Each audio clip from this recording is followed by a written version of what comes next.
Alors bonjour, bienvenue dans ce tout premier épisode de l'Impact Talk. L'Impact Talk, c'est quoi? Tout d'abord, c'est une discussion que j'ai eue avec Thierry de Startup Vie qui m'a dit « Tiens, est-ce que tu voudrais animer une émission ?» Potentiellement, c'est pas vraiment mon core business. Moi, je suis plutôt business angel, assez engagé dans l'écosystème. Mais je pense que pour faire bouger les lignes, faire avancer notre écosystème, il y a besoin de se mettre en avant, il y a besoin de prendre des initiatives. Et tout ce qui est transition est aussi un sujet hyper important. Alors l'Impact Talk, ça sera une heure de partage et d'apprentissage. On invitera 2 entrepreneurs sur le plateau qui nous permettront de découvrir leur projet. Pour cette première émission, nous aurons Philippine, cofondatrice de Demain Sélection, et Jérémy, cofondateur de Relief Furniture. Vous verrez toute une série de séquences qui permettront de découvrir ces 2 entrepreneurs et entrepreneuses qui auront cette faculté de nous inspirer et de nous donner plein d'idées sur comment faire, comment éviter certains pièges, certaines difficultés auxquelles sont confrontés les entrepreneurs aujourd'hui, mais aussi partager leur réussite. Avant de commencer, je vous propose de remercier notre sponsor, Hub Brussels, l'agence bruxelloise qui soutient l'entrepreneuriat. Et de l'autre côté, je voudrais présenter les 2 personnes qui m'accompagneront tout au long de cette émission. D'un côté, Delphine de chez Hub Brussels, spécialiste en marketing et en digitalisation, et de l'autre côté, Béatrice Demailleux, la rockstar, la personne avec le CV le plus long de toute la tech à impact en Belgique. Son CV est tellement long que je vais devoir lire mes notes et en plus, j'ai pas tout noté. Donc, je commence. Béatrice Demailleux, experte en innovation, digitalisation, transformation. Elle est aujourd'hui CEO de Bcode avec des écoles de code partout en Belgique. Elle est aussi membre du conseil d'administration de Proximus, toute petite boîte qui vient de se lancer, FinTech Belgium, Slimmerregio Vlaanderen, Bfounders, mais aussi membre du conseil d'administration d'Eptirian, United Fund for Belgium, et elle est la cofondatrice de Chill Living Wines, un projet de promotion de vin biologique, biodynamique et naturel.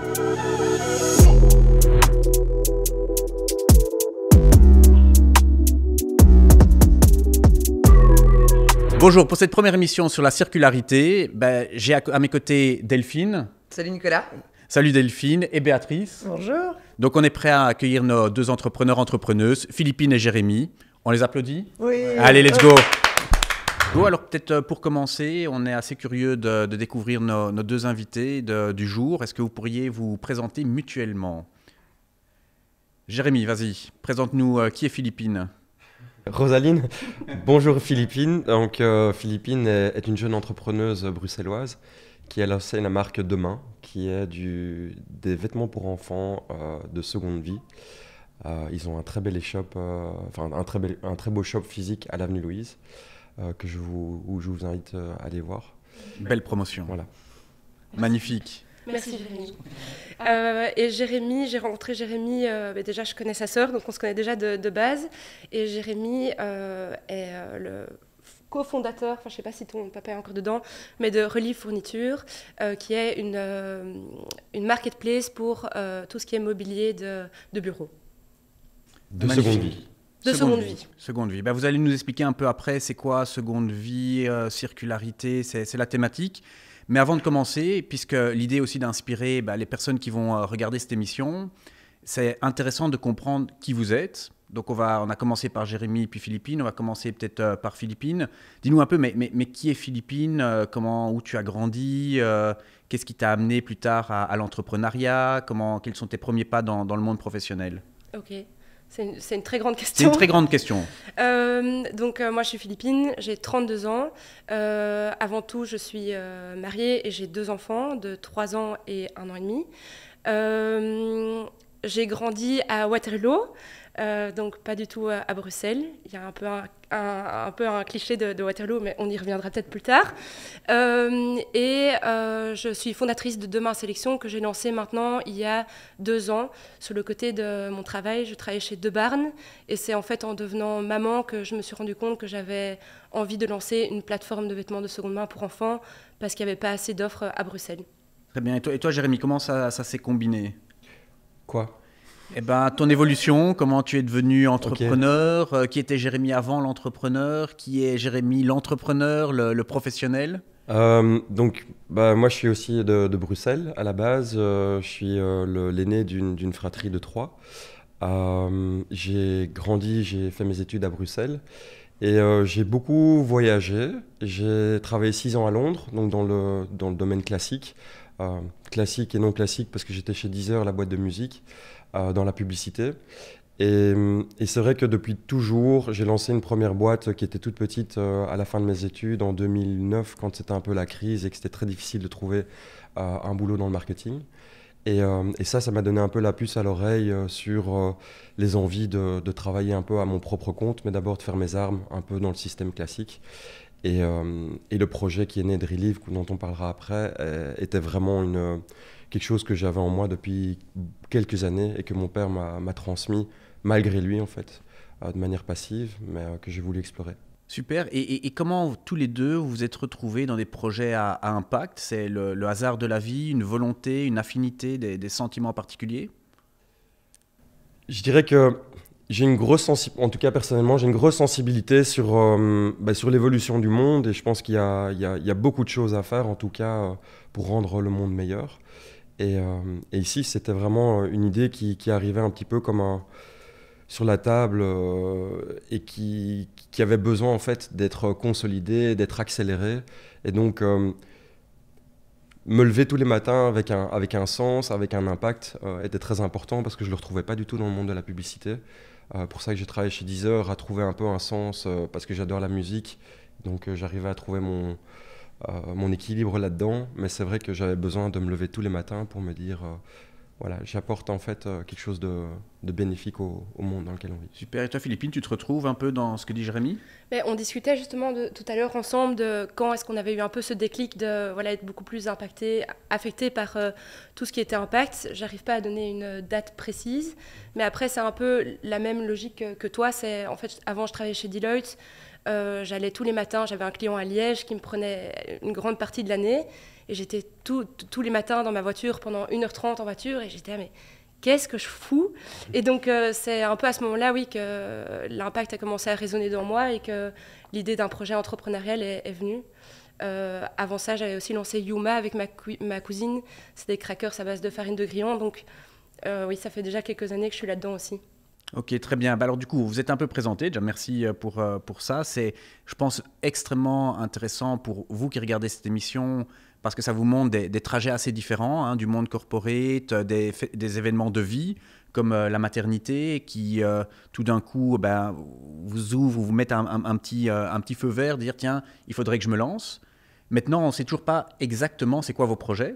Donc, si vous pourriez pitcher en 1 ou 2 minutes chacun votre projet pour expliquer au public de quoi il s'agit et qu'est-ce qui vous fait lever tous les matins sans vous poser trop de questions de sens parce que vous l'auriez a priori trouvé. Ok. Donc Demain Sélection a été créé il y a 2 ans. On a d'abord commencé par un e-shop. Donc on est principalement un e-shop de vêtements de seconde main de 0 à 14 ans. Depuis peu, on a lancé donc notre propre boutique. La vision de Demain Sélection, c'est en fait essayer de vous offrir une expérience proche de celle du neuf et c'est essayer vraiment que vous puissiez faire vos achats pour habiller vos enfants comme si vous étiez en fait dans un magasin 100% neuf. Notre objectif aussi, c'est essayer d'être le plus accessible, donc c'est-à-dire 24 heures sur 24 en ligne, mais aussi à travers des boutiques et des points de vente physiques. Je dirais que c'est ça dans Magnifique, on achète, on fait des enfants, encore plus, et on achète. Et toi, Jérémy, qu'est-ce qu'on va acheter? Moi, vous pouvez acheter le canapé sur lequel vous êtes assis. On va bientôt le récupérer. Non, donc nous, Relive Furniture, on est à la base une marketplace de matériel de bureau de seconde vie. Donc j'insiste sur le seconde vie parce que chez nous, on essaie d'éviter le mot seconde main parce qu'on a souvent une tendance à croire que le seconde main est un peu délabré, poussiéreux. Donc l'idée de deuxième vie, c'est que le canapé ici, s'il changeait de propriétaire, il serait deuxième vie ou deuxième génération, mais il est encore en parfait état. Donc on s'est attaqué à cette verticale-là parce que il y a une absurdité dans les grosses boîtes qu'on ne connaît peut-être pas, mais tous les 5 ans, en fait, les boîtes achètent du matériel. Et tous les 5 ans, le matériel est amorti et donc refont des frais ils doivent faire des frais et donc rachètent du matériel. Le constat est qu'il y a 1 million d'articles par an qui finissent à la poubelle chaque année en Belgique, juste en Belgique, 42 millions en Europe. Donc systématiquement, ils sont jetés. Ils sont jetés aujourd'hui et c'est pour ça que je pense qu'on est pionnier dans les solutions qu'on apporte à ces boîtes, de pouvoir soit reloger le matériel, soit le recycler.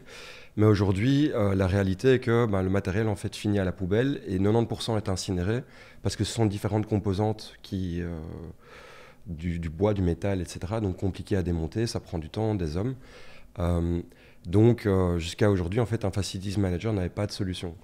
Donc ce qu'on a apporté aujourd'hui, c'est de pouvoir anticiper le déménagement, de pouvoir faire un inventaire, de pouvoir dire qu'est-ce qui garde, qu'est-ce qui ne garde pas, et nous, qu'est-ce qu'on peut reloger à travers un réseau qu'on a aujourd'hui de 5000 organisations, dont des associations, des écoles, mais plus que des startups, des entreprises, des espaces de cowork qui achètent aujourd'hui chez nous.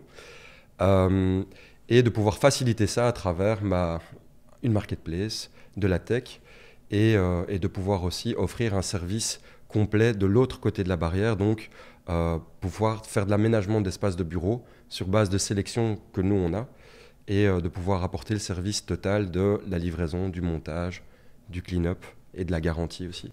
Et pour donner un peu une idée de où vous en êtes dans ce parcours, quelques milestones, chiffres Alors, dans l'essence, ça fait 4 ans que le nom Relive existe parce que je l'ai lancé en Angleterre un peu en test market. Donc on avait fait 2 grosses opérations avec 2 grosses boîtes. Pré-Covid, je suis revenu à Bruxelles. Je travaille toujours pour Deezer. On a fait une petite levée de fonds qui a mis 9 mois. Et on a engagé du personnel. Donc en 2 ans, on est passé de 2 personnes et demie à 10. Au niveau CA, on va faire du x12 en 2 ans. Et donc l'idée est de retourner aussi au UK l'année prochaine. Et je dirais qu'on a relogé depuis notre début près de 40 000 articles. On a aidé près de 700 associations. On a travaillé avec 150 clients, dont les plus grosses banques, pour ne peut-être pas les citer. On a Belfus, on a D'Ieteren. Donc je dirais plus le client est gros, plus on est important pour pouvoir les aider à ce niveau-là. Et puis de l'autre côté, c'est de plus en plus de petites, moyennes entreprises en fait, qui ont aussi maintenant un jugement éclairé, qui veulent se dire on peut avoir un impact écologique, premièrement, mais aussi un avantage financier, parce qu'en fait, le matériel qu'on va proposer va être 50% du prix, mais en super bon état.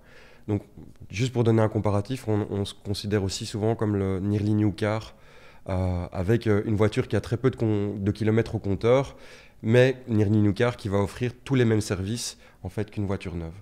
Donc c'est très intéressant parce que chaque fois tu dois le comparer encore, c'est un peu un nouveau service, une nouvelle catégorie que vous offrez. Exactement. Il faut chaque fois le ramener à quelque chose que les gens connaissent. Exactement. Parce que c'est pas tout à fait clair.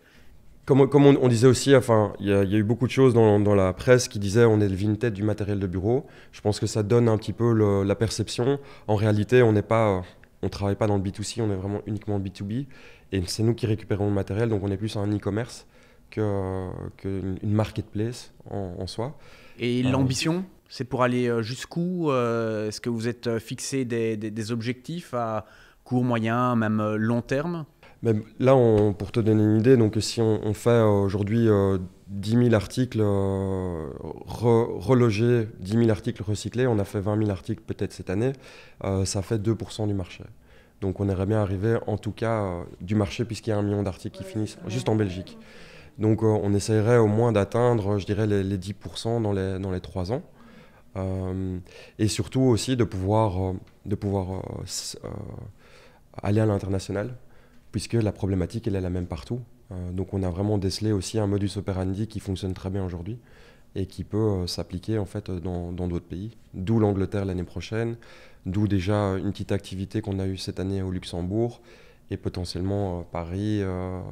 Voilà. Mais l'idée d'abord, comme on dit toujours, j'imagine avec tous les entrepreneurs que vous avez rencontrés, c'est y aller crescendo et d'abord mettre en cruise control un marché et que ça fonctionne, parce que le temps que tu mets à l'étranger, tu ne le mets pas dans ton pays. Mais moi, je trouve que c'est, voilà, entre les vêtements et entre les meubles, moi, je trouve que c'est super.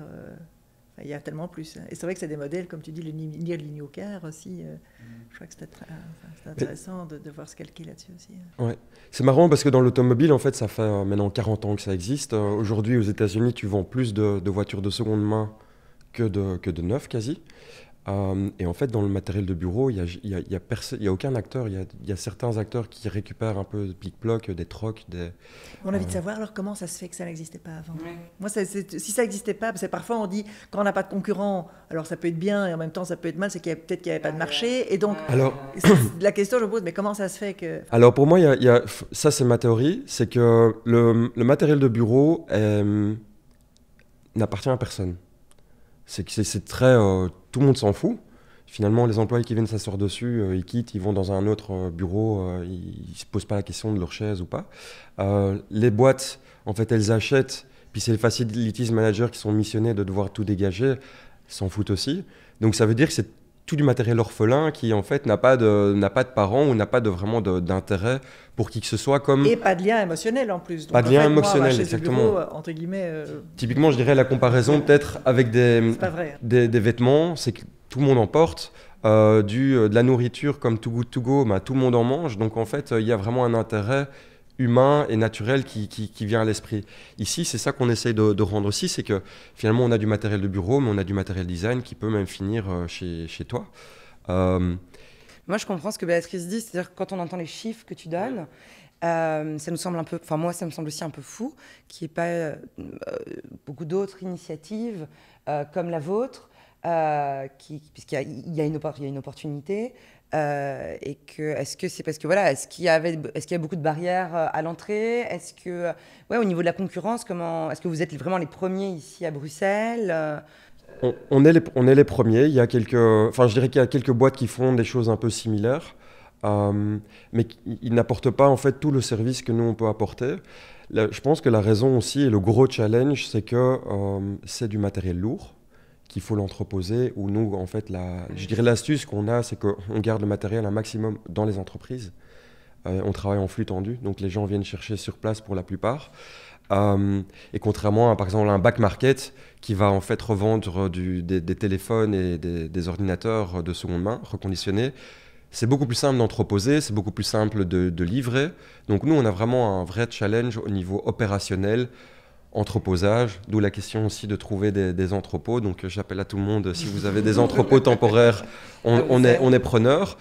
Mais voilà, en fait, cette problématique-là, elle n'est pas donnée à tout le monde. Et c'est vrai que là-dessus, on a décelé en fait un modus operandi qui est très compliqué à comprendre, et on a mis 2 ans à le trouver. Donc c'est vrai que demain, même à la concurrence, il y a beaucoup de réflexions à avoir. Aller dans la manière dont on aborde aussi les boîtes. Et puis comme on aide les plus grosses boîtes, c'est vrai que ces boîtes-là ne sont pas spécialement friandes d'avoir des newcomers sur le marché qui disent « Tiens, voilà, Relive, on existe depuis 1 an. » Et par exemple, ING était là un peu « Oui, ok, à quel point on vous fait confiance parce qu'on doit vider 65 000 m². » Et donc, heureusement, on avait déjà un peu un bouche à oreille, on avait déjà une crédibilité. Et c'est grâce à ce genre de partenariat-là qu'on a pu obtenir gain de cause. Exactement. Et que maintenant, en fait, on a beaucoup de bouche à oreille et que beaucoup de grosses boîtes nous sollicitent parce qu'il y a eu, en fait, une propagation là-dessus. Mais c'est vrai que ça a été un gros challenge aussi au début. Et chez Demain Sélection, comment ça se passe ? Au niveau de la concurrence? Au niveau du business, au niveau des affaires, du trajet, où tu en es, comment tu vois les choses, quelles ont été un peu certaines étapes clés. Je pense que tu as une cofondatrice qui arrive aussi en cours de route, donc c'est toujours aussi très intéressant pour vous qui écoutez. Les associations, c'est pas facile de trouver la bonne personne avec qui lancer son projet.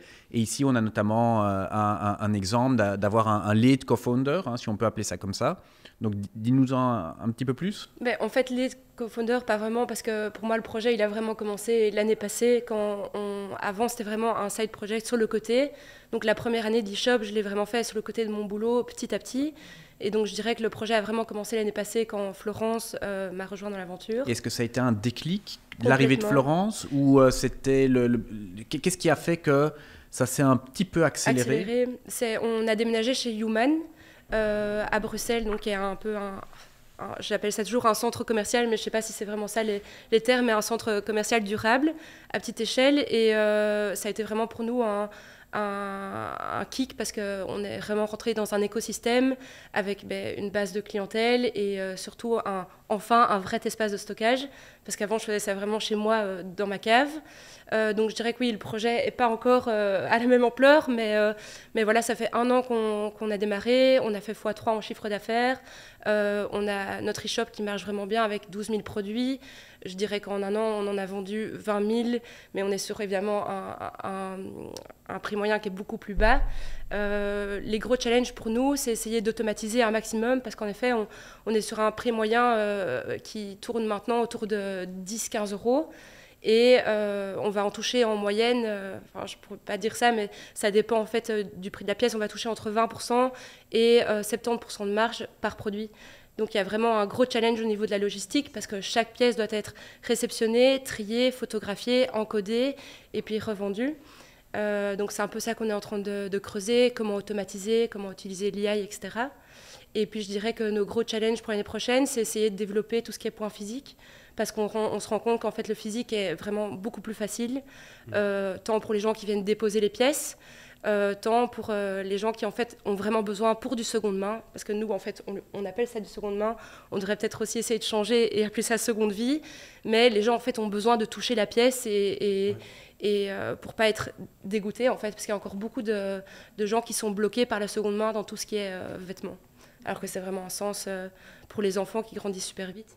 C'est ça qui est intéressant dans votre modèle, je trouve, c'est que vous offrez une expérience client complète, à la fois digitale et physique, ce qui est assez rare en fait finalement dans le second main, la seconde vie, parce que comme tu disais, d'un point de vue logistique, chaque vêtement est unique, il faut le shooter à chaque fois, il faut l'encoder à chaque fois, donc ça représente un travail et je pense que ça a démotivé, ça en a démotivé plus d'un à le faire. On a des exemples, je pense à Osée à Bruxelles qui fait aussi de la seconde vie, mais là pour adultes, qui s'est posé la question aussi de l'e-commerce à un moment, et effectivement qui est resté pour le moment sur un modèle uniquement physique. Mais du coup, ça, je trouve que dans l'offre pour des parents qui ont une vie super active, aujourd'hui, les femmes, les hommes, tout le monde travaille, et du coup, avoir des enfants, c'est plus une organisation, et le temps est compté.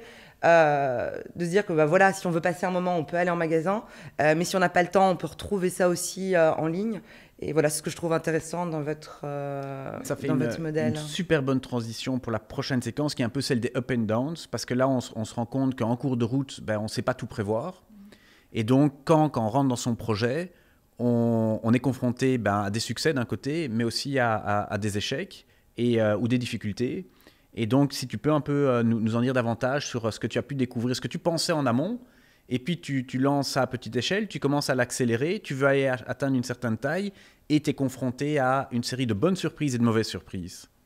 Oui, je dirais que depuis toujours, on m'avait toujours dit, fais attention, c'est un business de volume.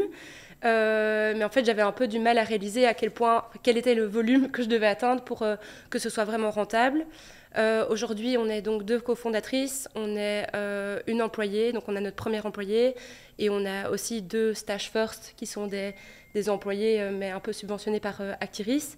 Et donc on est une équipe en tout avec les stagiaires, etc., de 7 personnes, mais on n'est pas encore rentable. On fait avec les moyens du bord. Mais donc je dirais que oui, c'est ça la plus grosse difficulté, c'est se rendre compte qu'en fait on a dû changer un peu le business model pour pouvoir atteindre un certain volume et pour pouvoir être break-even à partir de l'année prochaine, quoi. Et qu'est-ce qui t'a permis de sentir, du coup, parce qu'on te le dit, tu le comprends, ok, j'ai besoin de volume, à quel moment ça se matérialise dans ta tête? Parce que souvent des gens vont vouloir se lancer, ils vont arriver dans leur projet, on va leur dire des choses qui sont évidentes, mais en même temps, tant qu'ils ne sont pas confrontés à la situation, ils ne le croient pas. Et donc, toi, qu'est-ce qui a matérialisé un peu cette idée, ce concept de volume? Et c'est quoi du volume? Ça représente un espace de stockage, ça représente des magasins, ça représente un nombre de commandes, où tu dis, tiens, maintenant, j'ai des objectifs minimaux à aller atteindre? Je dirais qu'à chaque fois, j'en apprends de plus en plus en fonction des différentes étapes. Donc moi, j'avais tendance à toujours minimiser et me dire, ok, je pense que c'est vraiment l'encodage qui va prendre beaucoup de temps. On a réussi à optimiser. Maintenant, c'est autre chose. C'est plutôt tout ce qui est picking qui prend énormément de temps, qu'on doit essayer d'optimiser. Mais est-ce que picking, c'est la préparation des commandes? Mais est-ce qu'en fait, là, justement, la solution ne va pas être, OK, en fait, est-ce que ce n'est pas les clients qui peuvent faire eux-mêmes leur picking? Donc, les questions et les défis arrivent au fur et à mesure que le projet avance, en fait. Et comment tu t'inspires pour aller trouver des solutions? Puisqu'on avait Jérémy qui a un concept qui est nouveau, donc tu t'inspires potentiellement de la voiture d'occasion, de seconde main, de seconde vie, suivant la façon dont on peut le communiquer. Dans ton cas, où tu vas aller chercher de l'inspiration pour résoudre les difficultés auxquelles tu es confronté? Je dirais déjà que Hub nous a quand même beaucoup aidé depuis le début. Ça, c'est vraiment quelque chose que Flo a poussé depuis le début. Donc Flo est rentrée dans l'association et elle m'a dit il faut vraiment qu'on appuie hyper fort sur le networking, etc. Ce que je ne faisais pas, j'étais plus dans ma bulle. Et aussi, on a rencontré beaucoup de concurrents qui, malheureusement, ont dû arrêter. Et donc ça, c'était aussi, pour nous, on a appris énormément d'eux. Et puis après, il y a des modèles aux États-Unis, etc., qui fonctionnent super bien. Et comment tu rencontres tes concurrents? C'était naturel pour toi? C'était difficile de rentrer en contact avec eux? L'échange était un peu particulier? Comment ça s'est passé? Je crois que ça dépend déjà de la personne qu'on a en face. Il y a des personnes qui sont hyper fortes dans le partage, où c'est vraiment facile, et puis d'autres personnes où c'est un peu plus compliqué. Mais pour le moment, on n'a toujours eu que des expériences positives. Et on les contacte, on envoie un message sur LinkedIn et c'est tout. Ok. Et un meilleur souvenir de cette petite, jusqu'à présent, de cette aventure, des ups et des downs? S'il y a quelque chose qui te revient en tête, tu dis tiens, ce moment-là, il était quand même cocasse, c'était je crois que mon meilleur souvenir et en même temps le pire, c'est Bicirculaire qu'on a dû rendre. Un appel à projet. Ouais, un appel à projet qu'on a dû rendre l'année passée en juin. Et en fait, Flo venait de rentrer dans l'aventure. Et c'est vraiment un gros dossier, mais d'ailleurs que Jérémy connaît aussi. Et donc je dirais que oui, c'est des moments de complicité et en même temps les pires, parce qu'on a envie de s'arracher les cheveux. Mais donc très challengeant quand tu commences une association en fait. Ok, super. Et toi, de ton côté, Jérémy, un peu aussi les ups et les downs de cette aventure? Je dirais que c'est au-delà de ça, c'est vraiment la partie, le fait d'être entrepreneur. Je pense que ça s'apprend au fur et à mesure. Et personne ne naît vraiment entrepreneur. Oui, tu peux avoir un peu, je dirais, un attrait à ça. Mais pour moi, ça a été les 2 années les plus enrichissantes de ma vie à ce niveau-là, parce que c'est vrai que tu es un peu lancé dans le grand bain. Tu as des grandes ambitions, tu rêves un petit peu. Et c'est vrai que j'avais mis un post sur LinkedIn d'une vague. J'avais été nager en décembre dans la mer en Angleterre. Et je me disais aussi, c'était vraiment exactement la même métaphore. C'est je cours avec plein d'enthousiasme à me dire je vais aller nager. Et en fait, je vois que cette vague est de 3 mètres de haut. Et en fait, je me prends un mur et je me retrouve sur la plage, mais déglingué. Et je me suis dit, mais c'est tellement... Mais tu y vas quand même. Mais j'y vais quand même. Parce que je suis quelqu'un d'enthousiaste, je suis quelqu'un, voilà, j'ai envie d'aller de l'avant. Et c'est un peu ça la traduction de l'entrepreneuriat. Donc c'est qu'il faut avoir un peu les reins bien accrochés. Et mon père me dit toujours, il y a cette idée des 3 P, donc le passion, patience et persévérance. Et c'est vraiment ça. Si tu n'es pas drivé par ça, pour moi, tu dois avoir la passion vraiment dans tes veines pour pouvoir avancer. De la patience parce qu'en fait, on vit dans un monde qui veut tout de suite. Donc beaucoup de gens en fait deviennent entrepreneurs pour les mauvaises raisons, de se dire on va faire beaucoup d'argent et en fait on n'écoute pas vraiment un les autres ni le marché. Et même sur patience et cette notion de temps, hein, on pense qu'en un claquement de doigts, ça y est, on fait la croissance, on fait x10. Et c'est vrai que dans le storytelling, puisqu'on le revenait, toi tu le soulignais justement avec cette seconde vie qui est en fait une façon de communiquer. Ouais. Mais la même chose, de dire tiens, il faut grandir, il faut aller vite, fort, et tout se passe en 2 temps, 3 mouvements. En fait, ça met du temps de trouver les bonnes personnes, trouver les bons process. Et donc cette patience est un deuxième qui est très difficile. Hein. Ouais. Oui, tout à fait. Et puis je dirais, je passe parfois un peu, je me dis tiens, je dois être un peu le rabat-joie de service sur LinkedIn parce que je mets toujours un peu en garde. Mais on like. Voilà, exactement. On commente, on nourrit l'algorithme. Mais hier, j'étais au REB pour discuter de réseau entreprendre par rapport au levée de fonds. Donc c'était aussi intéressant et j'étais très honoré de pouvoir être invité là 2 ans après parce que j'ai fait le réseau Forward il y a 2 ans. Et il me demandait, tiens, les levées de fonds, beaucoup dans la salle pensent que c'est facile, ils sont très enthousiastes et donc j'étais là, désolé, mais je vais un peu casser un peu l'ambiance. c'est un challenge, c'est un vrai travail, c'est chronophage. Donc, je pense qu'on a aussi beaucoup de fausses idées sur, par exemple, la levée de fonds, c'est un aboutissement en soi. On voit souvent sur les réseaux, tiens, X a levé 3 millions. Et en fait, c'est successful. Non, en fait, c'est le début des problèmes. Et le gars, il doit probablement presque rendre 3 millions. Donc, ce que je veux dire, c'est que... Si pas plus. Comment ? Si pas plus, normalement. Si pas plus. Mais donc, là-dedans, ce que je veux dire, c'est que il faut pour moi le faire pour des bonnes raisons et driver et d'y croire à fond. Quelque chose de solide derrière. Voilà, d'avoir quelque chose de solide derrière, d'être bien entouré. Moi, j'avoue que j'ai la chance d'avoir un papa qui est là derrière et qui peut me suivre, même s'il n'est pas là du tout au quotidien. Mais je suis quand même le seul à piloter, donc je n'ai pas vraiment de d'associés. Et parfois, c'est vrai que c'est très compliqué parce que tu dois gérer à côté de ça la RH, la comptabilité, toutes des choses en fait qui finalement n'étaient pas dans mes compétences. Donc, comment tu délègues, comment tu t'entoures de personnes qui sont meilleures que toi.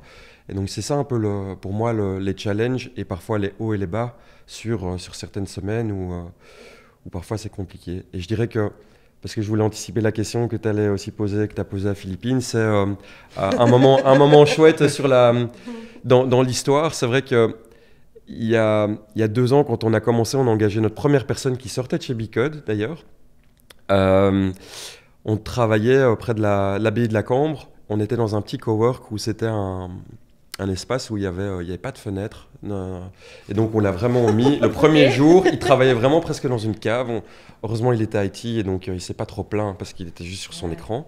Le pauvre. Et le pauvre. Et je l'ai vu et ils ont commencé à discuter avec l'autre personne. Enfin, on était 3. Et j'étais là, c'est là que ça commence. Ils commencent à discuter de Relief sans que je sois là. Et je trouvais ça assez incroyable.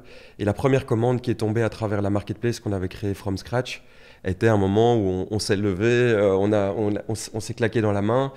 Et ça, c'est un moment effectivement qu'on retiendra parce que voilà, apparemment, toutes les révolutions commencent dans un garage ou une cave. Je sais pas, ce sera pour moi aussi alors.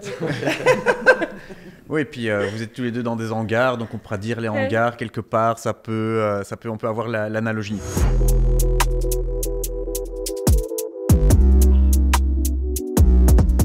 Alors pour la prochaine séquence, c'est la séquence qu'on a appelée pour l'instant en tout cas masterclass. Pourquoi ? Parce que le thème de l'émission est orienté sur la circularité. Comme vous l'aurez compris, nos 2 invités aujourd'hui sont 2 porteurs de projets dans cet univers-là. Et donc Delphine, tu vas nous donner une masterclass, surtout nous partager un peu de la connaissance, essayer de structurer pour que quand on parle de circularité, on puisse un peu mieux comprendre les différents concepts et la richesse des approches qui peuvent se cacher derrière. Oui, tout à fait. Donc, ici, chez Hub Brussels, on a modélisé la circularité des entreprises avec 4 modèles que je vais essayer de vous expliquer simplement et concrètement, surtout. Donc, le premier modèle, c'est l'approvisionnement circulaire. Qu'est-ce que ça veut dire ? Ça veut dire que des entreprises qui font de la production vont, dès le début de leur processus de production, intégrer des ressources renouvelables, recyclables ou encore recyclées, souvent aussi locales, afin de minimiser l'empreinte écologique de leur activité. Alors pour vous donner des exemples concrets, ici à Bruxelles, il y a par exemple la boulangerie Janine à Forêt, je ne sais pas si vous connaissez, enfin boulangerie et brasserie, qui du coup récupère les pains invendus pour faire sa bière, et inversement aussi récupère des drèches et de la levure de la bière pour faire son pain. Du coup, dans l'organisation des Belgium Impact Startup Awards, parce que nos 2 invités sont tous les 2 montés sur le podium, les trophées étaient des chutes de production. Donc les trophées qui étaient en bois venaient en fait de Duplex Studio, et Duplex Studio utilise des chutes de production, par exemple des parquets qui sont abîmés ou autres et qui ne pourront pas être vendus directement. Ils les récupèrent, ils en font des meubles. Eux-mêmes, du coup, ont des chutes que j'ai été récupérées pour demander à Artem Prod de monter un beau trophée. Donc on est du coup dans cet exemple-là. Alors en fait, moi je pense qu'on est peut-être même dans le suivant. Magnifique, que je vais expliquer magnifique juste après. transition. Mais je voulais aussi exemples. d'abord, juste avant, vous donner aussi un deuxième exemple. Ici, une start-up bruxelloise, Permafungi, que vous connaissez peut-être, qui récupère de la mare à café pour cultiver des champignons, des pleurotes. Ils vont même encore plus loin, parce qu'après, ils récupèrent encore cette mare à café, mais aussi les résidus des champignons pour faire de nouveaux engrais et aussi des nouveaux matériaux qui peuvent notamment remplacer le plastique, pour faire du packaging. Donc voilà, eux, ils vont vraiment très loin dans ce modèle d'approvisionnement circulaire. Mais donc, merci Nicolas, ça me fait passer au deuxième modèle qui est la revalorisation des ressources. Alors ici, on n'est pas spécialement dans la production. Ici, en fait, l'entreprise va récupérer un produit qui arrive, qui est soit en fin de vie, soit qui n'est plus utilisé, que du coup on va appeler un peu déchet, qui n'a plus vraiment de valeur économique, et donc va le revaloriser, va lui redonner de la valeur économique, donc va le nettoyer, va le réparer, par exemple, pour soit lui redonner le même usage qu'il avait à l'origine, soit même le transformer pour lui donner un nouvel usage, comme par exemple avec l'upcycling. Donc ici à Bruxelles, je vous ai pris aussi quelques exemples. Par exemple, il y a Reuse Fabric qui fait beaucoup de choses dans le textile, qui a notamment une mercerie qui récupère des chutes de tissus de grandes maisons, donc des tissus de qualité, pour les proposer, pour leur donner... pour éviter qu'ils aillent justement à la poubelle. Ils font aussi de l'upcycling. Un autre exemple à Bruxelles qui est à Saint-Gilles, c'est Design with Sense. Donc ça, c'est des architectes, designers, artisans qui se sont regroupés pour récupérer justement des matériaux. Donc ça peut être du bois, et là on se rapproche un peu de l'exemple avec Duplex.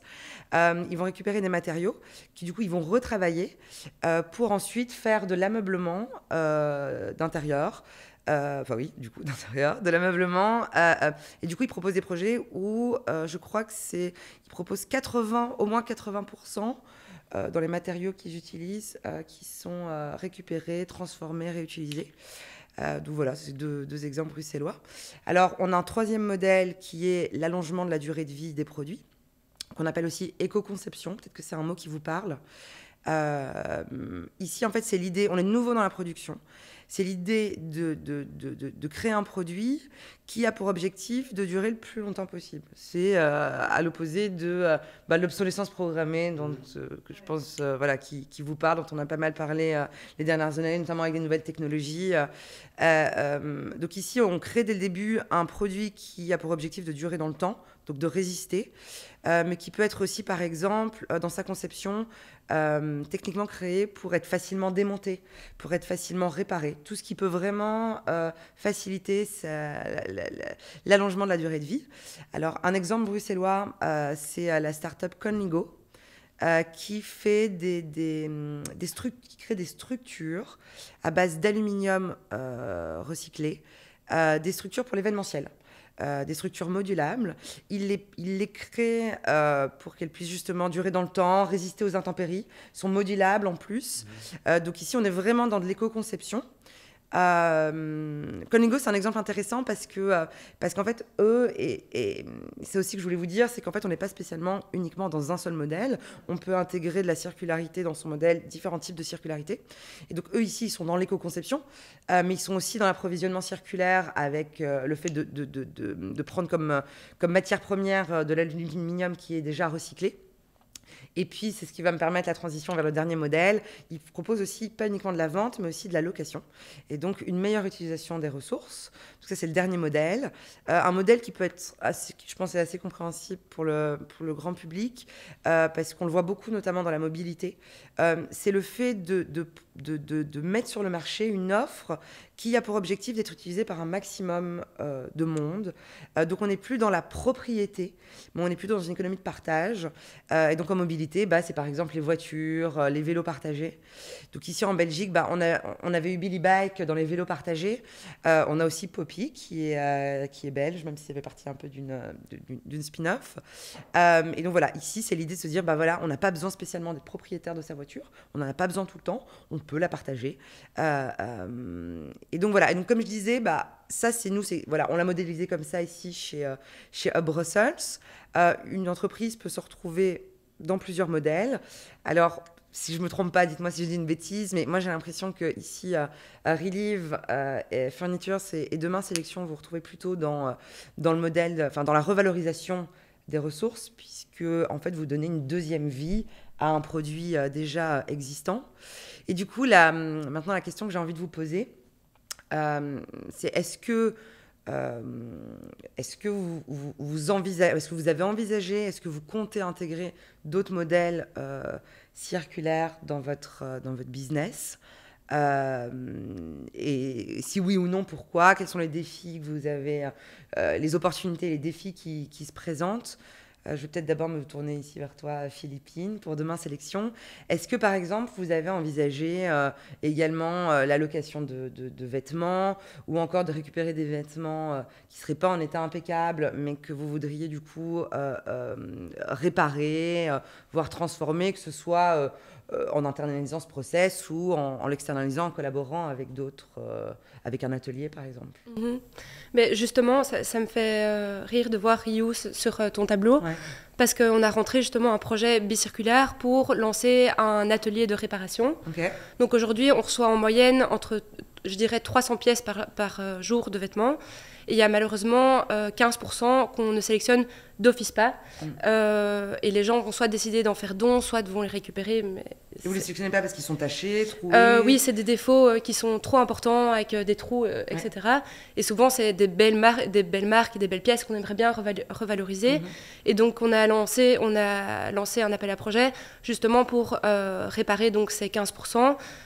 L'année 1, on aimerait bien le faire avec Reuse, justement, pour apprendre un peu comment eux fonctionnent, comment est-ce qu'on peut le faire, parce que la logistique derrière va quand même être importante.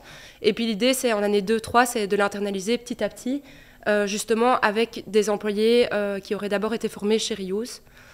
Et on a également lancé un appel à projet pour la location, mais on freine un peu plus parce que pour nous, la location, c'est quand même un autre challenge, tant au niveau logistique, mais surtout, je pense, pour le consommateur. Je crois que le consommateur, pour tout ce qui est vêtements enfants, a quand même une grande appartenance. Il y a beaucoup d'émotionnel et les gens ont un peu du mal à louer et pas avoir le sentiment d'appartenance quand il s'agit de vêtements, en fait. Ils ont envie d'appartenir, de se dire qu'ils vont garder ça pour 3 enfants et ils n'ont pas envie d'avoir cette contrainte logistique. Comme tu dis, les parents sont déjà la vie des parents est déjà tellement rythmée, ils n'ont pas envie d'avoir une contrainte logistique, de se dire après 1 mois, je dois aller redéposer des pièces. Donc on a lancé plutôt un appel à projet pour faire de la location, mais que pour des produits niches. Par exemple, des vêtements de ski, des tenues de cérémonie, etc. Oui, à usage plus exceptionnel et qui ont un coût aussi peut-être plus important. Ouais. Ok.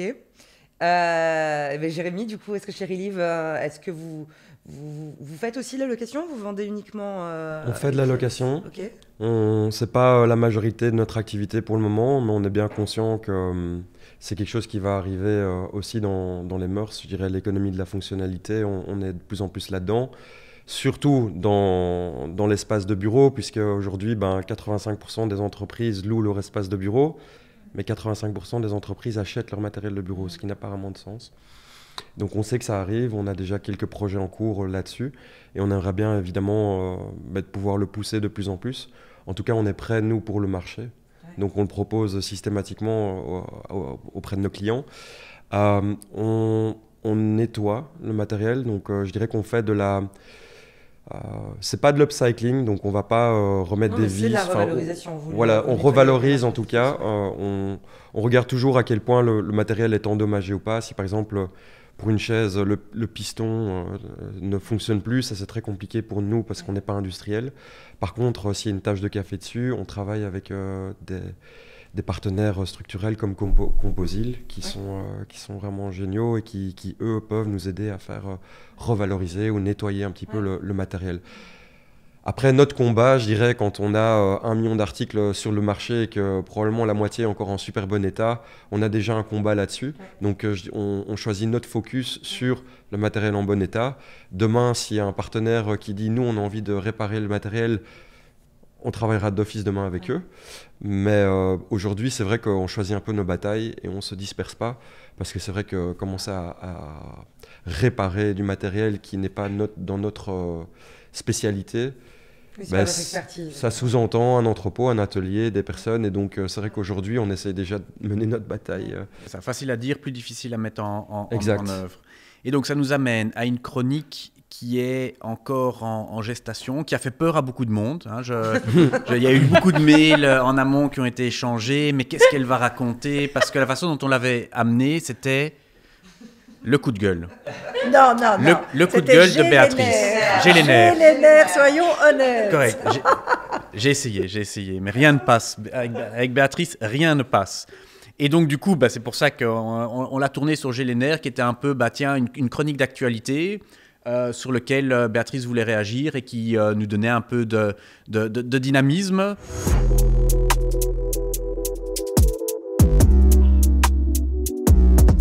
Béatrice, qu'est-ce que tu as choisi de parler? On retrouvera le... On ne sait pas à quelle sauce on va être mangé, hein, donc c'est Ouais. juste...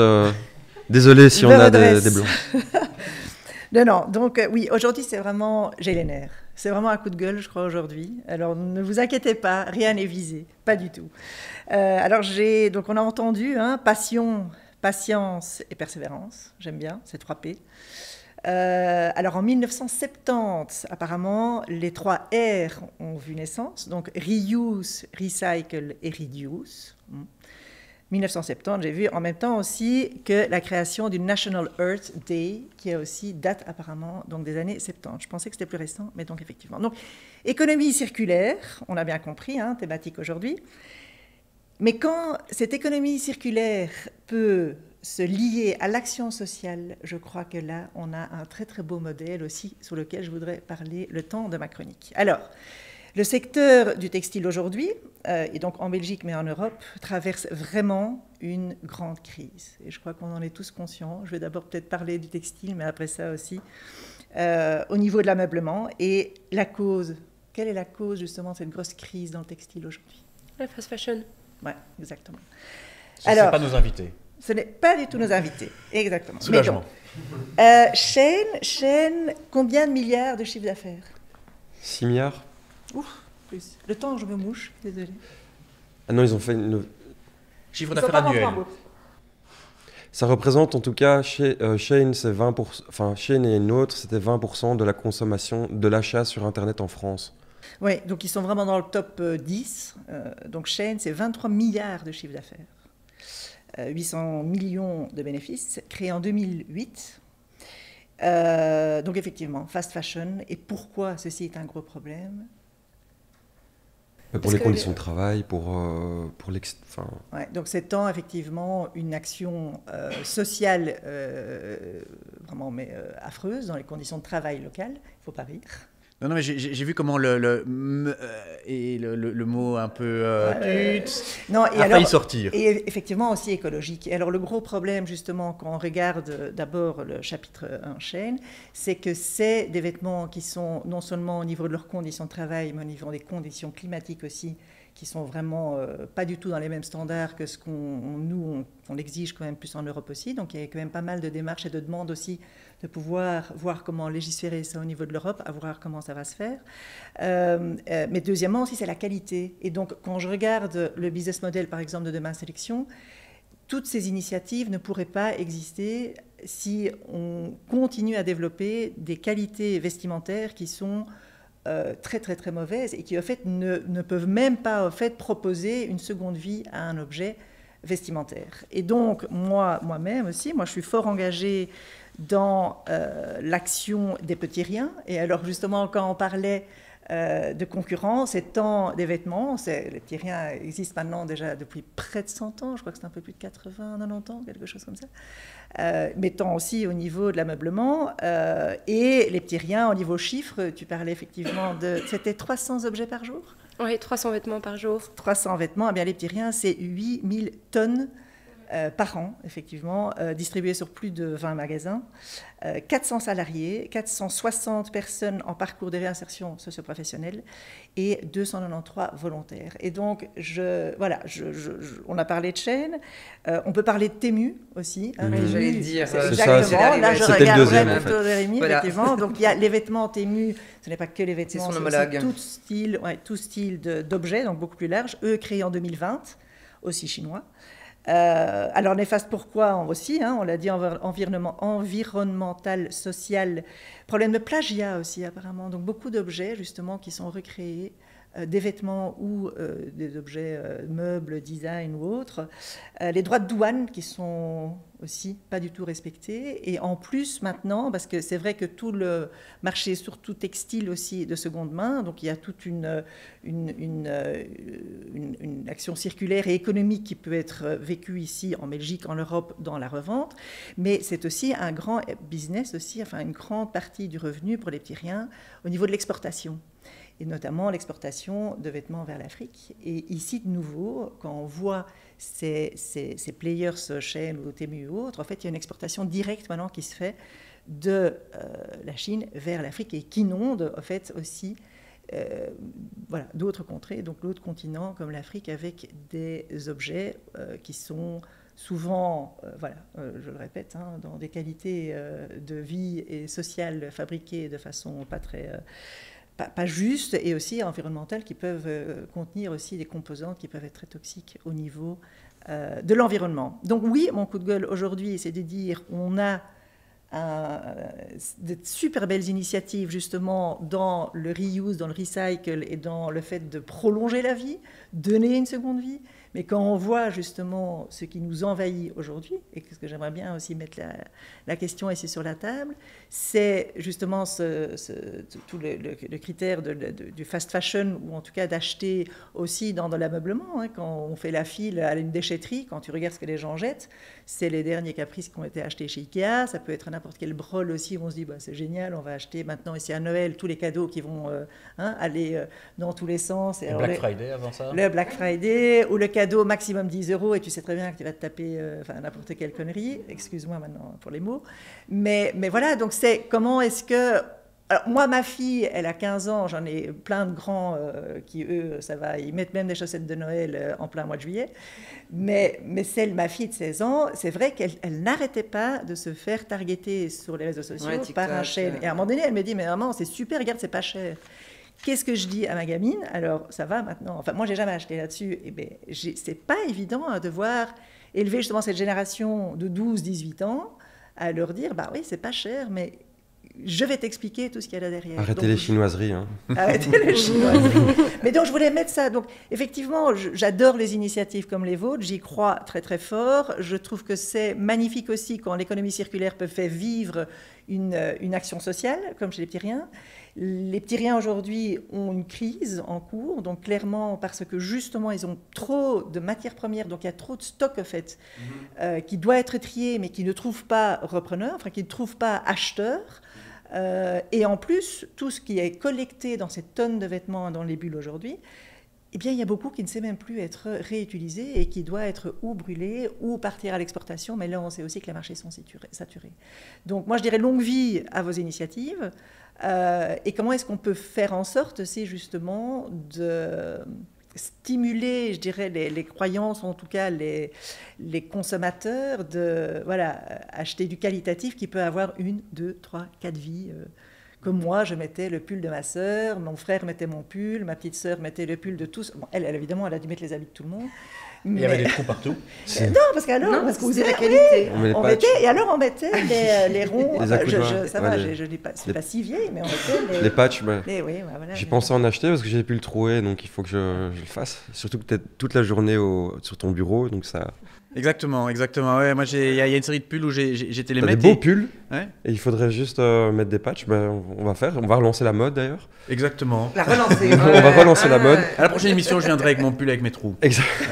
Donc voilà, c'est ce que j'aurais bien aimé avoir un peu votre vue là-dessus. Mais c'est un bon point parce que ça rejoint deux aspects. Le premier qui en fait est la question est assez simple. Qu'est-ce qu'on fait? On arrête. Mais en fait, la réponse est beaucoup plus complexe et c'est pas évident de l'amener. Et pour moi, ça fait un peu lien avec l'entrepreneuriat où très souvent, tu lances ta boîte, hein, ouais. Tu la fais grandir, ouais. Et puis tu la revends un max d'argent, ouais. Tout semble simple. Et puis en fait, quand on est confronté à la situation, c'est souvent beaucoup plus complexe. Et donc, comment arriver à avoir une réponse à travers les initiatives que vous menez, hein, de les rendre visibles. Et ça, c'est un des objectifs de l'émission, dire c'est possible. Il y a des gens qui travaillent dessus. La qualité a un prix. le travail a une valeur. Maintenant, est-ce que c'est dire, tiens, est-ce qu'on doit fermer les frontières? Est-ce que c'est vraiment une solution? Ça paraît simple comme solution, mais c'est beaucoup plus complexe. Et vous, comment vous êtes impacté? Comment vous voyez ces éléments? Quelles sont vos réflexions par rapport à ça? Moi, je dirais en tout cas, pas fermer les frontières, mais en tout cas essayer de un peu plus prendre en compte les externalités négatives.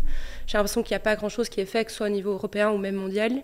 Essayer que Shein ne puisse pas vendre en fait à un prix si dérisoire. Et de l'autre côté, les petits riens, tu le disais, aujourd'hui c'est 20% de leur budget qui est subventionné. Est-ce qu'on ne peut pas faire en sorte, d'une manière ou d'une autre, qu'ils soient un peu plus aidés? Le problème, c'est que leur business model fonctionne sur des dons. Et donc, du coup, comme tu dis, ils n'arrivent plus à absorber tous ces vêtements de mauvaise qualité. 60% de leurs revenus, enfin de leur chiffre d'affaires, vient justement de la vente seconde main, de biens, vêtements ou meubles, enfin les petits riens, tu peux tout trouver. Mais effectivement, si c'est 60%, on diminue. Et du coup, c'est une chaîne infernale, parce que du coup, il y a moins de budget qui s'occupe des maisons d'accueil et qui peut être utilisé justement dans tout ce qui est action sociale sur le territoire bruxellois principalement, dans les différentes maisons d'accueil. Donc c'est vrai que c'est un effet boule de neige qui, en plus, a un effet sur le financement public, parce que du coup, il y a plus de personnes aussi qui ne peuvent pas bénéficier de ces aides de maisons d'accueil. Et c'est vrai que c'est... Je ne sais plus depuis quand ça existe, les petits riens. Mais c'est près de 100, je crois qu'ils sont à 80, 90 ans. Je devrais le savoir, toutes mes excuses. Mais voilà. Je crois qu'ils ont On comprend au montage. Ouais. C'est entre 80 et 100 ans. Donc c'est vraiment... En fait, c'est fou parce qu'on voit ça souvent comme un espèce de non historique. Mais en fait, c'est vraiment une grande entité qui procure énormément d'emplois ici aussi sur Bruxelles. Mais après, tu vois, donc les petits riens, là maintenant, donc, ils sont en train de faire un licenciement. Ils expliquent beaucoup que c'est à cause donc, de cette concurrence déloyale, en quelque sorte, avec Shein, etc. Mais est-ce qu'il n'y a pas aussi un autre aspect dont ils ne parlent pas beaucoup, je trouve, mais c'est la concurrence. Le fait que maintenant, avant, tu avais les brocantes Vinted, ou les petits riens. Maintenant, tu as Vinted et tu as peut-être un jour demain Sélection. Oui, tu as aussi toute cette concurrence-là. Oui, tout à fait. Alors, Vinted, c'est par exemple, pour eux, une concurrence sur les objets qui sont très qualitatifs. Maintenant, le contre-courant aussi, ou la face cachée un peu chez Vinted, c'est qu'il y a notamment des jeunes que je connais aussi dans ma famille, les plus âgés, qui achetaient du quasi neuf pour après ça le revendre sur Vinted. À un moment donné, ça devenait un espèce de business où ils passaient leur temps à aller à la poste déposer des caisses, quoi. Donc là, tu te dis aussi, c'est quand même spécial. Enfin, il y a du business dans tout, mais... donc oui, aussi ça. Donc le fait que les objets qualitatifs étaient déjà revendus en peer-to-peer et ne plus donnés, en fait, comme les gens faisaient plus avant. Avant, les gens donnaient, ils n'avaient pas tellement d'autres alternatives de revaloriser. Beaucoup donné. Moi, ça me fait penser à ici, quand j'entends parler des petits riens, mais quand je pense aussi à Relive et à Demain. Parce qu'ici, voilà, on parle ici d'entrepreneuriat et d'impact, de circularité, ce qui est votre core business. Je veux dire, c'est vraiment au cœur de votre business et on sent la passion et l'engagement. Mais vous êtes dans un business avec des clients, des consommateurs. Alors, chez Relive, on est dans le B2B, mais ça reste, enfin, voilà, c'est aussi des clients. Et je pense quand même à cet élément de la désirabilité. Et parce que je pense à ça, parce que tu parles des petits riens. Et qu'en fait, de mettre en avant l'engagement et l'impact positif que ça peut avoir au niveau environnemental, mais aussi au niveau social, humain, est important et va être important pour une série de consommateurs.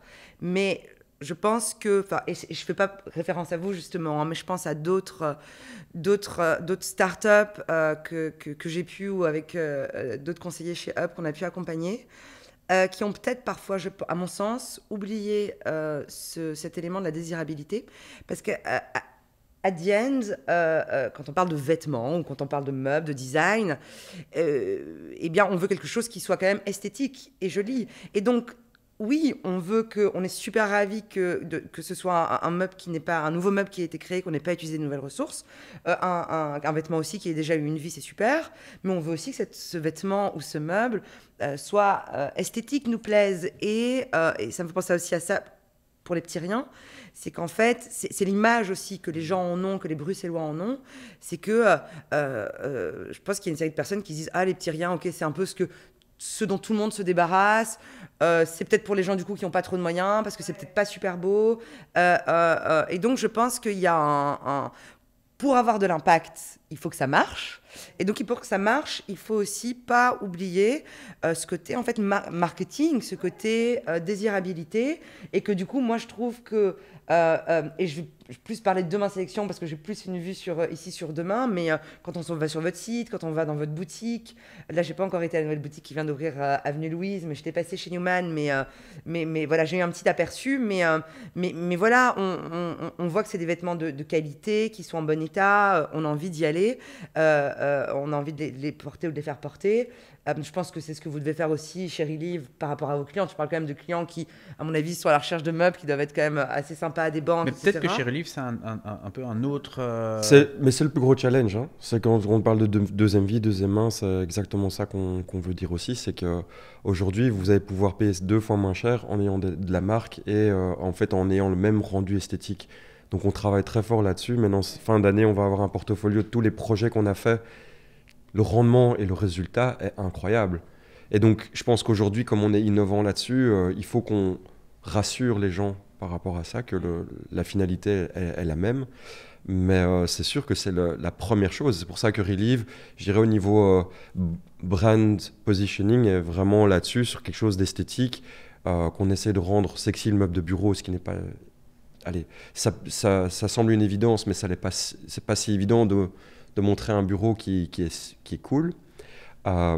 Mais c'est sûr que c'est ça qu'on essaye de faire. Et je pense que le côté désirabilité est vraiment important parce que c'est ça qui va pousser les gens à pouvoir spontanément rentrer dans un mouvement. Et que aujourd'hui, je pense que le fashion a réussi son coup d'une certaine manière avec du vintage parce que c'est devenu tendance. Donc les gens commencent à acheter de plus en plus, même les jeunes. Mais... peut-être pour revenir au point de la chronique, parce que je trouve ça super intéressant, c'est qu'aujourd'hui, de nouveau, la réalité, elle vit à 2 vitesses. Donc, on en a discuté juste avant, hors antenne, c'est qu'on a l'impression qu'il y a beaucoup de choses qui évoluent. Il y a des choses qui évoluent, mais on est très fort dans notre écosystème aussi. Donc, la réalité du terrain, c'est que les gens, en fait, n'ont pas spécialement les moyens, donc vont trouver l'aspect financier toujours dans la survie, de devoir... habiller les enfants. Et donc aujourd'hui, on a aussi tellement bradé les prix que revenir à des prix normaux, que ce soit pour la nourriture ou pour s'habiller, c'est très compliqué. Donc aujourd'hui, c'est vrai que nous, on a cette espèce d'état d'esprit et ce jugement éclairé de dire on va préférer acheter un pull à 100 € plutôt que 5 pulls à 20 €. Parce que ça va durer dans le temps et qu'en fait, ça ne sert à rien d'en avoir 5. Mais je pense que tous les gens ne réfléchissent pas comme ça parce qu'ils n'ont pas spécialement toujours un côté moyen. Et je pense que j'en reviens à la base, c'est l'éducation. L'éducation et les valeurs qu'on transmet. Je pense que si tu n'as pas grandi avec ça, tu ne peux pas en fait te poser même la question. Je pense que beaucoup de gens ne se posent pas la question. Alors, l'heure tourne et on va passer à la chronique suivante.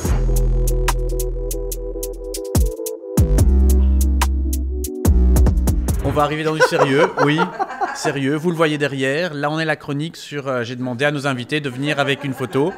On commence soft parce que la photo suivante, elle va dépoter.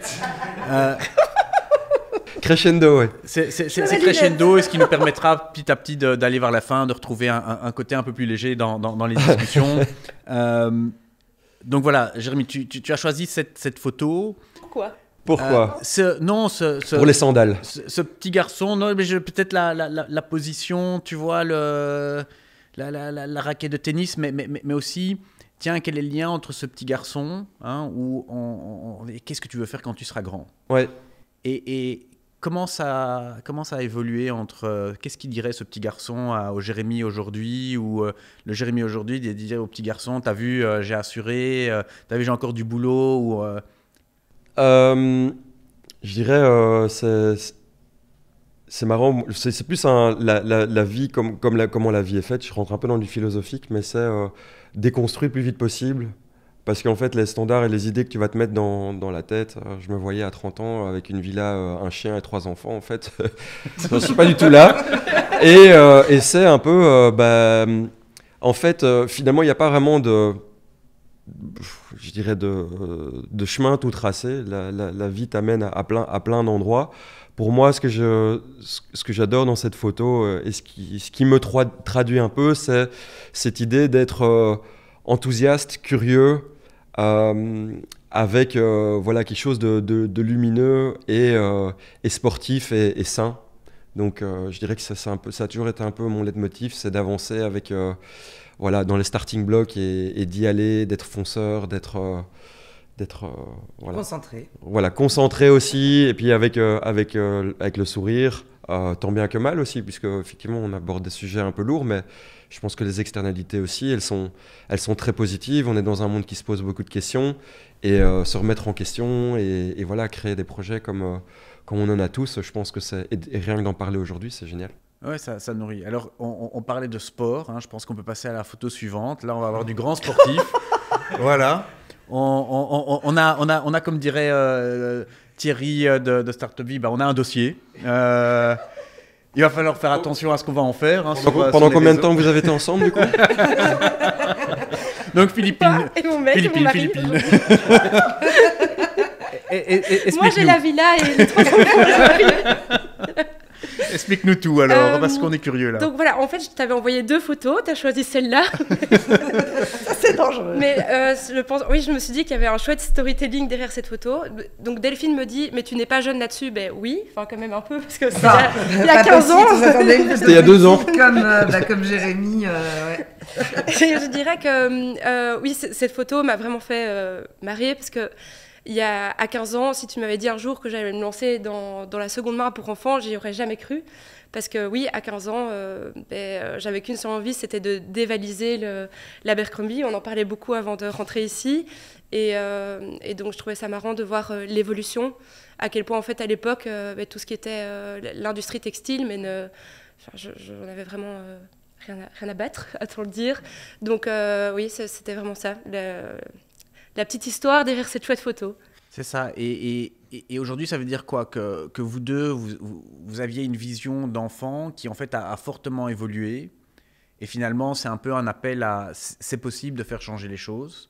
Et c'est pour ça que vous vous êtes engagé à travers vos projets entrepreneuriaux. C'est possible de faire changer les choses à partir du moment où tu commences à te changer toi-même et tu te poses un peu les bonnes questions. Après, de nouveau, on n'a pas la science infuse. Pour moi, en tout cas, je parle pour moi, mais... Je fais les choses avec le cœur et avec... En fait, on parle beaucoup de relive aujourd'hui, mais j'essaie de me positionner aussi au-dessus, à mener un combat en fait qui a plein de sens. Et je pense que c'est là qu'on appelle, je dirais même pour les auditeurs derrière, c'est de dire faites des choses qui ont du sens d'abord pour vous, et puis en fait, une fois que vous aurez du sens pour vous et que vous serez bien à votre place, vous ferez sûrement du bien derrière.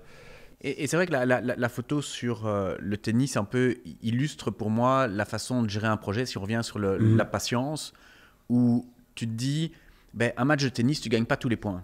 Donc non. Tu ne peux pas être parfait. C'est un des sports les plus ingrats. Exactement, et qui est très difficile dans un projet entrepreneurial, c'est de se lancer et en fait de vivre d'échec en échec sur lesquels on trouve des solutions. Et puis, en fait, un match de tennis, il est lui-même composé, alors je ne suis pas un expert en tennis, mais en sets, en jeux, etc. Et puis, en même temps, il y a des tournois. Et puis, les tournois, c'est sur une année. Et puis, il y a un classement mondial. Et puis, il y a une carrière à gérer. Et donc, cette capacité de gérer une carrière, ici, c'était l'idée de faire le pont entre vous, petits, avec certaines croyances, certaines ambitions, et puis où vous êtes maintenant, en espérant vous voir en haut de l'affiche. Et en haut de l'affiche, c'est avoir l'impact que vous désirez. Exactement, parce que j'allais dire, en haut de l'affiche, finalement, c'est un peu comme du coup au tennis, c'est quel objectif tu te mets pour toi-même. Est-ce que tu veux en fait devenir B0 à national, ou est-ce que tu veux rentrer dans le top 200 ? C'est un peu les ambitions que tu te mets pour toi-même. Voire numéro 1 mondial, hein. On a une Justine Hénin nationale. Mais c'est juste se dire où est-ce que tu fit et où est-ce que tu te sens bien aussi durant ton parcours. Je pense que c'est ça, en tout cas, peut-être juste le mot de fin aussi. C'est que j'essaye vraiment au quotidien d'essayer de trouver une stabilité dans ce que je fais au quotidien, puisque l'entrepreneuriat, ça me demande beaucoup de temps, ça demande beaucoup d'énergie, mais de trouver à la fin un équilibre. J'ai pas encore d'enfant, j'imagine que toi c'est vraiment aussi quelque chose qui est important, c'est vraiment de trouver l'équilibre professionnel, personnel, la santé, se faire aussi plaisir en allant courir, trouver des moments à soi. Et je pense que là, voilà, je dirais le succès il réside là-dedans, pas spécialement que dans le côté entrepreneurial et de se dire ok on a les compétences pour, c'est vraiment être bien dans sa tête et pouvoir gérer ça sur un marathon qui... Ouais, c'est ça, c'est pas un sprint, c'est un marathon. C'est une phrase qu'on se répète tout le temps entre entrepreneurs. C'est quelque chose qu'il faut vraiment... C'est un peu avec ce que tu disais avec la patience, quoi. Faut vraiment avoir la patience et se dire qu'il va falloir tenir sur la longueur. Donc, et trouver de la réjouissance un peu tous les jours hein, dans certaines choses. Parce qu'effectivement, sur la vie de famille, en plus, toi, tu as 2 enfants en bas âge, donc c'est pas nécessairement toujours des nuits faciles. Ça demande beaucoup de logistique. Tout devient avec une couche dans la vie personnelle, mais qui te prend en fait du temps et de l'énergie, j'imagine. Oui. Et puis, j'ai une personnalité où je remarque pas trop en fait quand je stresse. Et donc, j'ai déjà eu 2 fois où mon corps en fait m'a fait des signaux moi-même. Et où je me suis mise comme ça, c'était en février, à avoir toute la joue qui tremblait toute seule. Donc c'était un peu dur à assumer parce que en fait, voilà, c'est mon corps qui me parle, mais j'en suis pas du tout consciente. J'étais aux urgences et je disais, je suis pas stressée. Donc oui... Madame. C'est un marathon. Ça suit pas... Le mec se marrait, il me disait, mais oui, c'est... Non, et on revient sur l'importance d'apprendre à se connaître parce que des thématiques comme le burn-out sont des réelles thématiques parce qu'à un moment, ben, voilà, tu disais, ben, j'ai réalisé d'avoir eu une entreprise au moment où je voyais des gens qui en parlaient, qui étaient en fait des membres, des employés de l'entreprise. Mais en fait, dès qu'on a une entreprise, on a des responsabilités.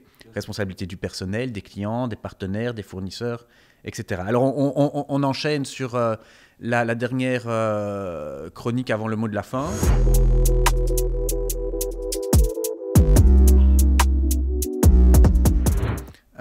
Qui est votre livre. Donc, j'ai vu que vous étiez venu avec un livre. L'idée aussi, de nouveau, l'objectif de cette émission, bah, c'est d'inspirer vous qui allez la regarder. Et certains adorent avoir de la nourriture intellectuelle à travers des livres. On n'est pas du tout à la période des vacances. Pour l'instant, on a plutôt froid. Hein, c'est plutôt un plaid avec... voilà, au coin du feu. On avait tout à l'heure le feu en fond d'écran. Donc, Philippine, toi, qu'est-ce que tu as choisi comme livre et pourquoi dans quelle mesure il t'a marqué? Moi, j'ai choisi les 4 accords Toltec. Je pense un peu bateau. Je ne sais pas qui l'a lu ici. Moi, je ne connais pas du tout. Ah oui, pas du tout. Mais donc, en gros, il y a 4 accords. Alors, il va falloir que je me rappelle. Mais donc, c'est que ta parole soit intègre, que je trouve vraiment hyper important. C'est-à-dire ne pas critiquer, ne pas parler sans vraiment réfléchir. Ça, c'est quelque chose que j'ai dû vraiment apprendre avec le temps. Un autre, c'est ne pas faire de suppositions. C'est hyper important aussi. C'est vraiment 4 accords qui sont un peu la base, je trouve, pour vivre en société. Et surtout, hyper important aussi si vous êtes à 2 dans un projet. C'est des accords que j'utilise tous les jours et qui sont hyper importants quand on bosse à 2, je trouve. Et donc ça, c'est un peu le lien que tu fais ici. C'est entre le personnel, apprendre à se connaître, oui, dans la vie de tous les jours, mais aussi dans la vie entrepreneuriale. Et Jérémy, toi, tu disais aussi par rapport au sport. Et donc de trouver cet équilibre, ce sens qui permet d'aligner toutes les planètes. Et c'est particulièrement difficile. Et donc, à travers ce bouquin, c'est une ouverture ou en tout cas une facilité pour se donner des clés. Oui, ça te donne des clés en fait pour... Excellent. Pour bosser, je trouve, à 2, c'est pas toujours facile. Moi, j'ai eu quand même déjà quelques expériences entrepreneuriales avec différentes personnes et c'est vraiment un challenge, en fait, d'être à 2, je trouve. Donc, c'est un peu ces 4 clés. Ouais, l'humain, les femmes aussi, je trouve. Et donc, ouais, c'est vraiment un livre que je trouve hyper intéressant pour s'aider. Super. Et toi, Jérémy? Alors, moi, j'ai pris un livre qui sort un peu du cadre, qui s'appelle Pansy. Donc Pansy est le nom d'un hôpital... Pas Ponzi, hein non, presque, mais... donc Pansy, c'est le nom d'un hôpital qui se trouve dans le Kivu, au Congo, et qui est tenu par le docteur Mukwege, je ne sais pas si vous connaissez, qui a eu le prix Nobel de la paix en 2019 ou 2020. Et donc c'est un livre qui m'a fort marqué, parce que pour moi, c'est un des héros des temps modernes.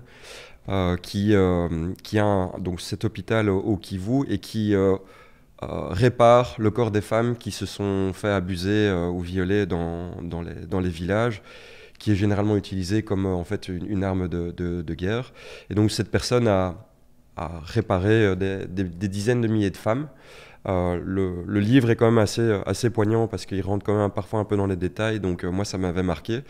Mais au-delà de ça, cette personne a dédié sa vie là-dessus et aujourd'hui, au-delà de réparer les femmes, il y a vraiment au sein de l'hôpital, il leur donne des financements pour pouvoir relancer un petit business pour qu'elles puissent se relancer dans le circuit.